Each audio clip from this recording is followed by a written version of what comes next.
What's up, guys? Welcome back to the channel. So today we're going to be hopping into the brand new announcement of season 27. When the heck does the PTR start? Let's go over all the info that you're going to need in this one video, and it is actually looking to be really good. We got brand new amazing cosmetics that you can get completely for free by just doing the season. There's a brand new passive skill tree that you're going to be able to unlock, and it looks super fun. But starting right off, I want to go over like the introduction to when it is starting. So first off, the most important thing is this is the PTR date, not the start date. We have no official start date, but it's going to begin on January 31st. So basically in a week, we're going to be able to get our hands on this brand new season 28 patch for the PTR.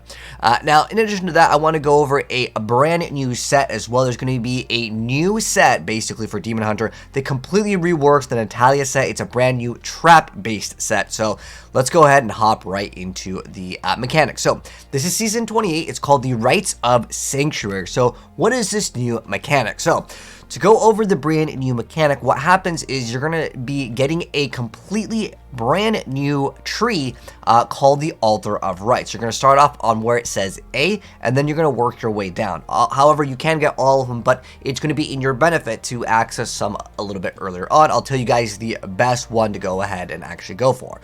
But it's going to require, not by just leveling it up or getting XP to increase these bonuses for the skill tree, but you're going to be needing certain materials to upgrade it. So to go over the effects of what are these new skill nodes, right? These new passive Altar of Rites nodes, what the heck do they do? Let's go over that first, and then we're going to go ahead and explain what are the requirements, because you could basically get the first two earlier on. Later down the line, you're going to be basically at the end game. So it's more of an end game mechanic really than an early game in terms of like a seasonal progression, but they do matter quite a bit. So starting right off, what do these do? So every single one, you'll see where it says seal, and then it'll have the power. That's where it corresponds to the A, B, all the alphabets. So basically, the better ones are towards the end, and the ones that are going to affect your character more are going to be the more powerful ones towards the end, but C is one of the most powerful nodes earlier on. So let's go ahead and get started with the effects, and then we'll go into how to get them. So starting right off,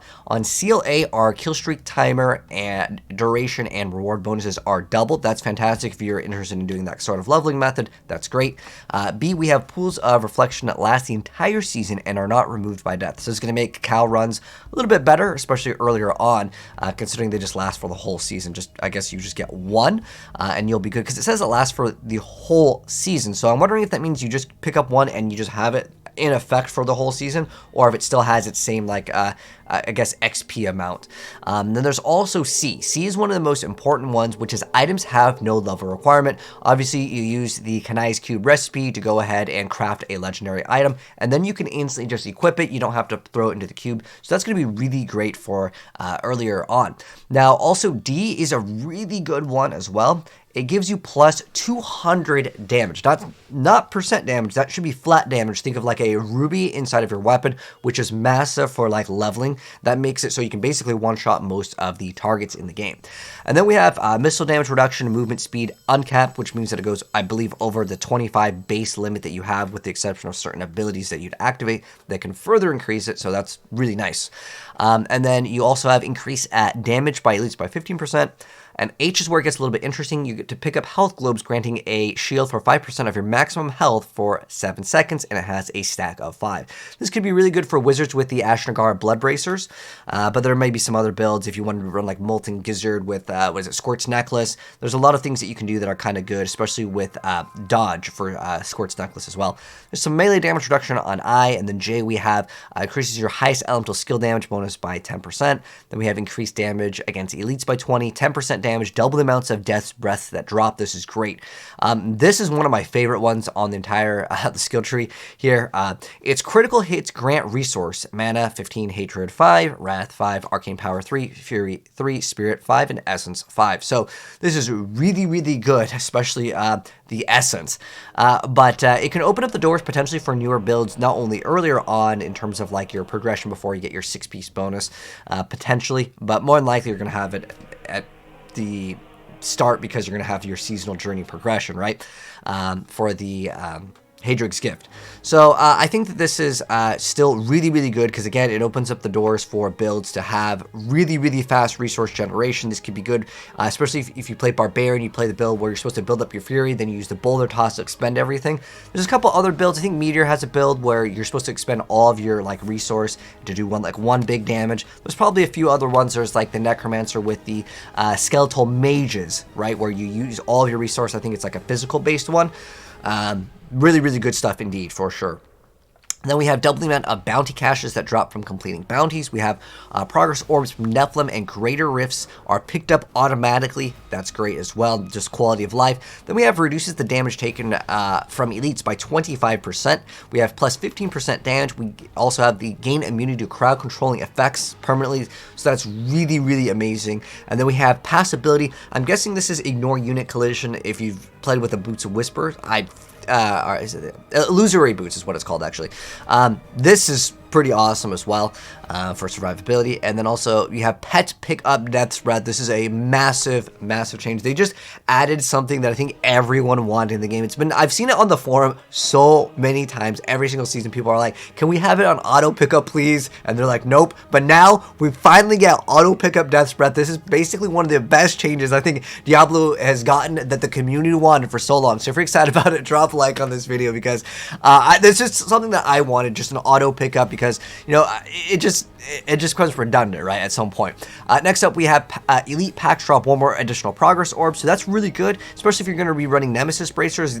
Them summoning more monsters and just getting an additional orb, the season's going to be super fast.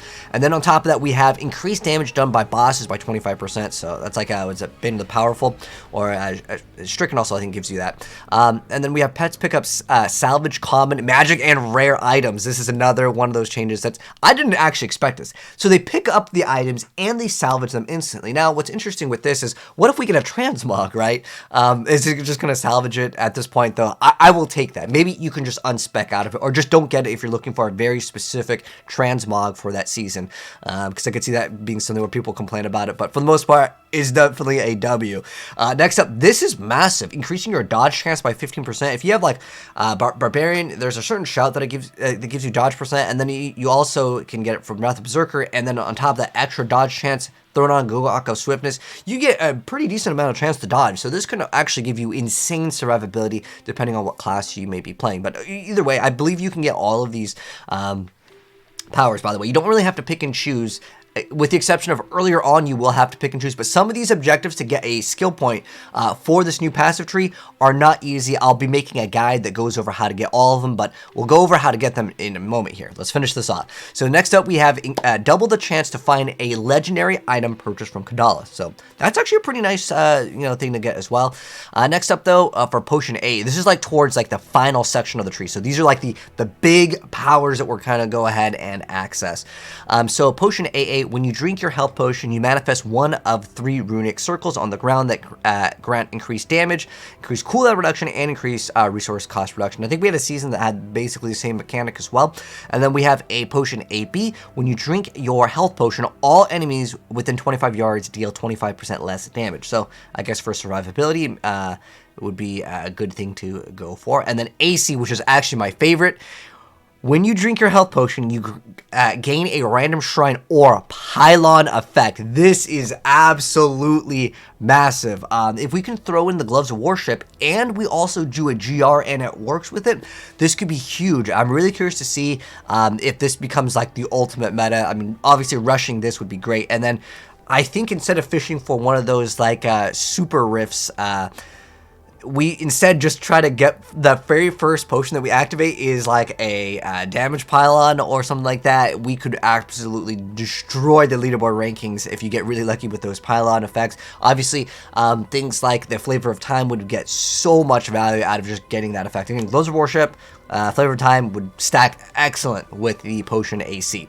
And then AD. So I believe this is one we all get this after we get one of the like final 3 here. The AD one is going to be the last one that we get, and it's a pretty big one. It says when a primal item drops, a second primal item drops as well. So basically, it's double primals, and everyone should be eventually able to at least get to AD. Getting everything, some players may not reach it, and I'll kind of explain why, because some of the things you're just going to have to look up guides on YouTube if you don't really know Diablo. So let's go over now how these potions and seals work. So to sum it up, I'm just going to explain it real quick. So these will be unlocked on powers to apply to all of your characters and last for the entirety of the season. So over here we can see in the very beginning, they actually kind of show it off actually at the top of the article. They show off that there's some new like area where you can access this. I believe this is a completely new art asset. I haven't seen this before in the game in Act 1. Like, it doesn't really make sense. So I believe this is brand new. You go to it and that's how you access it. But to actually be able to upgrade these points, how do we get our stat points for the new Altar of Rights? So it starts off, you can see actually at the top over here, this looks like to be common like salvage debris. So you need 10 for the first one, which is just our kill streak. The second one is going to get more and more complex. But eventually show a picture of Reaper's Wraps over here, but these are all of the how to unlock. So the first one, 10 reusable parts. Then we have Flawless Diamond or greater, 15 Arcane Dust, 20 reusable parts. That's really easy to get as well. And then we have 1 greater Rift Key and 10 Death's Breath for like the tier 3. So as far as that goes, this would be like tier 1 right here on A, then tier 2, then at tier 3. But the C is also, I believe, tier 2, so that's how it would apply. So you basically can access this, and then a greater Rift Key, that's not going to be till basically max level. So pretty much you can realistically only get these two unless there's some sort of glitch or someone figures out a way to like kind of power level people. It's gonna be basically at the end of the day, you use this for progression, and the rest, well, you're gonna have to actually unlock via like the end game. Then we have Greater Rift, 10 Death's Breath, and we have any class specific set helm. And I was actually looking this over on the D3 Planner Kadala. Basically, there are some classes that can access this a little bit earlier on, but because you need the previous one to get this one, it doesn't really matter anyways. You cannot unlock them as far as I'm aware of out of order. Otherwise, yeah, people would just go ahead and do like adventure mode, go for Reaper's Wraps, and it'd be able to be accessed, I think, a little bit quicker. But nonetheless, I believe you have to go in the correct order. You can't just like pick the final one. That wouldn't really make any sense. But there are certain classes that can access the class set specific helm earlier. I believe Crusader, Demon Hunter are 2 that I can think of off the top of my head. But then we have 20 Forgotten Soul, and then we have basically all the bounty materials. Then we have Leoric's Regret, Valid Putrinist, Terror, and Heart of Fright. These are basically the Ubers. And then we have Reaper's Wraps. That's really easy. Forgotten Souls, really easy. Like some of these, you'll just get as you play. Like all of these so far, you'll just get as you literally just play the game. 10 does require Royal Ring of Grandeur. Then 11, we have like basically upgraded Jewel, or the, yeah. And then we have on top of that all of the requirements for the bounty materials, and then we have 20 greater Rift Keys to get the 12th one, and then more blood shards, Petrified Scream, you'll get that. Again, these are just gained by playing the game. And then one of them, we're going to have a Challenge Rift Cache. They're going to have to actually save that one up, but I'm sure everyone's going to open their first one, and then the next week they'll complete it, unless someone really wants to try to push to get like world first, maybe. I don't know if it's going to be some achievement. And then we also have all of the extra blood shards. Then we have an Ancient Hellfire Amulet, which you can craft 10 of those real fast. And then we have Never Ending Questions. This is where it gets kind of complex, and again, this is why I was saying not everyone will be able to get that. I'll be making a full dedicated video towards how to get every single one of these more intricate ones, because some of these are, some people are like, dude, what is a Never Ending Questions? Well, these are actually things gained from a set dungeon in Diablo 3. Obviously not, yeah, it comes out in Diablo 4. No, basically it's going to be something that not everyone is going to remember where this item like drops, but I will make a guide and I'll show you guys exactly how it works. But basically you just do the set dungeons and you'll get it. Then we have the Ancient Puzzle Ring and more of the material. Then we have 500 Death's Breath, Forgotten Souls, but remember, if on auto pickup those Death Breaths, that's going to make things much easier. Then we have more blood shards. Then we have a Whisper of Atonement Ring 125, which most people should be able to achieve. Any augmented weapon, that's easy because the Whispers allow the mechanics to be much easier. Now the Staff of Hurting, this is another one, just like the other one, where people are like, okay, that was for the like the rainbow area, right? Whimsydale. That one, to get it's going to take a little bit of time. So like gold's nothing. There is also some of these are not too bad, But this one could take some time. The Glimmering Gemstone in the Fields of Slaughter, the Cavern of Frost, that one's the one I would say that it may be a little bit more difficult. There's also Liquid Rainbow. This one is not the easiest one, okay? I'm just going to tell you, it's not like you go do it 100% first time you go for it, but I don't know if they're going to be changing the drop chances, but this one and the Never Ending Questions will be the one that a lot of people will look up. So again, I'll make a full video guide showing you guys how to get this. Now, the final ones for Potion 1, 2, and 3, these are the more difficult ones that have like these special powers. Remember the one where you're going to be able to get like a pylon effect. So these potions over here, how you get the Primordial Ash, because I believe this is brand new. You salvage an ancient item and you get, or a primal item, and you'll be getting 55. I don't know why that's the number that you get instead of it being 50. It just decided to go to 55. Maybe we get like 1 by salvaging a certain, like just an ancient, I don't know. But nonetheless, that's the number that you are required to get the last upgrade. So when we uncover all of the skills, when we complete the entire skill tree, because you can do it, this is what you get. You get the wings. So this is actually really, really cool. These are the Wings of Terror. So that's Diablo. You get Diablo wings. I think they look really, really, really cool, and I'm definitely going to be getting them, and we'll make maybe a video guide how to get it easier. So if you're brand new here, make sure you subscribe if you guys do want to go ahead and see a tutorial on that. But they mentioned how to get these Primordial Ashes. So again, you salvage a primal item, you get 55. So basically what it comes down to is you salvage 1 primal, 2 primal, and then 3 primal for the last potion. That's how you get it. All right, so here are the skill changes. Basically, they buffed up Monk. Which classes are the ones to play? Let's go over that. So starting off with Monk, we get basically a massive bonus damage here. So this is the combination strike. We get, instead of it being plus 10% damage, it increases them by 100%, and it's for 10 seconds instead of 3, so massive buff over there. Crippling Wave, it makes it so you would get some sort of bonus on making your enemies move slower and reducing their attack speed by 20%. For it used to be 3 seconds, now it's 10, so more survivability, I guess, at the end of the day. And then also on the Breaking Wave rune, another 10 seconds instead of 3. Then we have Deadly Reach, so that's going to have an additional double duration. It used to last for 5 seconds, now it's 10. And then Wave of the 100 Fists, Assimilation, each enemy hit with the third hit increases your damage. Instead of it being 5% for 5 seconds, it's 5% for 10 seconds. So longer duration. This is really helpful, especially if you play any build with the Shenlongs. When you're trying to time certain things, it just kind of helps out a little bit to have that resource be spent at the correct time. So this is overall a nice welcoming change for the Monk, but is it going to open up the doors for new builds? Maybe someone will try. I mean, it used to be 10% here, but the combination 100%. I mean, that's a 90% damage bonus increase, and that's for each of them. So maybe that will open up the doors for something interesting.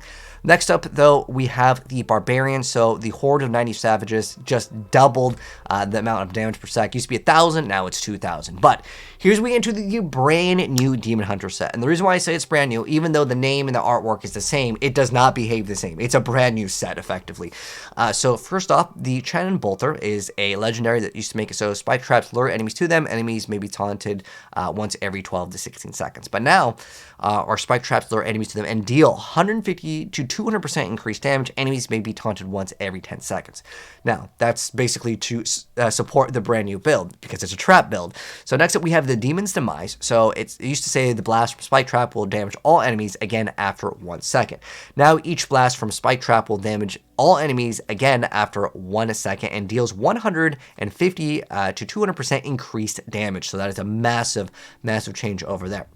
Next up, Natalia's Slayer. We have, it used to increase the damage to Rain of Vengeance. Kind of, Natalia's was all about activate Rain of Vengeance and then use whatever skill that you wanted, or you'd have some bonus to Rain of Vengeance. Now it increases the damage of Spike Trap by 10 to 15%. And then on top of that, Natalia's Vengeance, which is the 2-piece bonus. It used to be like Rain of Vengeance. Just ignore anything that has to do with Rain of Vengeance. I'm not going to talk about what it nerfed. I'm just going to talk about what's new, because basically it's taking away all of the Rain of Vengeance, just to make the video a little faster here. So we have hitting an enemy summons a spike trap. If it is on your action bar, each spike trap detonation restores 1 discipline. And then we have the 4-piece bonus, making it so laying a spike trap grants 60% damage reduction. The duration of this bonus is always equal to the number of already laid traps in seconds. And then with the 6-piece bonus, we have spike traps deal 10,000% increased damage, and each consecutive blast from the detonation chain will deal 10% more damage than the previous blast. So Getting these multi-blasts will do insane amounts of damage, and if there's no stack, this could be absolutely amazing for like a Rift Guardian killer. We'll see, you know, what happens with the PTR, if they're going to have to nerf this, giving it some sort of a cap. Usually, with anything that has like increased damage, there's usually some sort of a cap. Remember, we had it with the skeletons, so this will be interesting again to see. Next up, we have Triangle Coils. So the spike traps gain the scatter in or deploy twice as fast and deal more damage. This is actually such a big change because how the traps work, you can't just throw a trap and it activates. It throws down, then it takes a second, it's got to go off. There used to actually be a spinning spike trap, if you guys are like familiar with like some of the stuff that never made it into actual Diablo 3. They were just kind of like placeholder items. This is going to be so nice because I actually wanted to see that spinning spike trap that never came out. But this is going to be a very welcome change because it's going to be faster. And then on top of that, the Unhallowed Essence 6-piece bonus, instead of Hatred, Generators, Vengeance, Attacks, and Multi-Shot dealing increased damage, for every point of discipline, Hatred Generator, Vengeance attacks, and Multi-Shot deal 1700% increased damage per point of discipline the Demon Hunter currently has. So that's a massive amount of damage. That is so huge. So Demon Hunter gets a massive buff too. It's kind of usually used with Multi-Shot, but heck, you can do it with other things as well, potentially with other generators. I've always loved like Crider Shot, so maybe we can make a build with that. Next up with the Monk, we're getting a Patterns of Justice buff. So instead of it being a bonus of 15,000, it is now 20,000. And then Rymet of 1,000 Storms, instead of Dashing Strike costing 75, it's now 25. So Monk is getting a buff in the speed department there as well. So with the Necromancer, a Bone Spear is getting a nice little buff. So a nice, was it like 30% damage increase? So instead of being 6,000, it is now 9,000 damage. But Simulacrum is getting triple this bonus. So it is way more than 30% because your Simulacrums can do triple that amount. That is 2,700 bonus damage. I mean, I'm looking at these numbers and I'm thinking like Necromancer just might be the go-to if you want to do GR push. We'll have to wait and see like how everything kind of pans out. But the Necromancer, that is a huge amount. Not only did they increase it by like 30%, but then they just tripled the extra bonus. All right, so next up, Wizard, the Typhon's Veil. That's the Hydra build.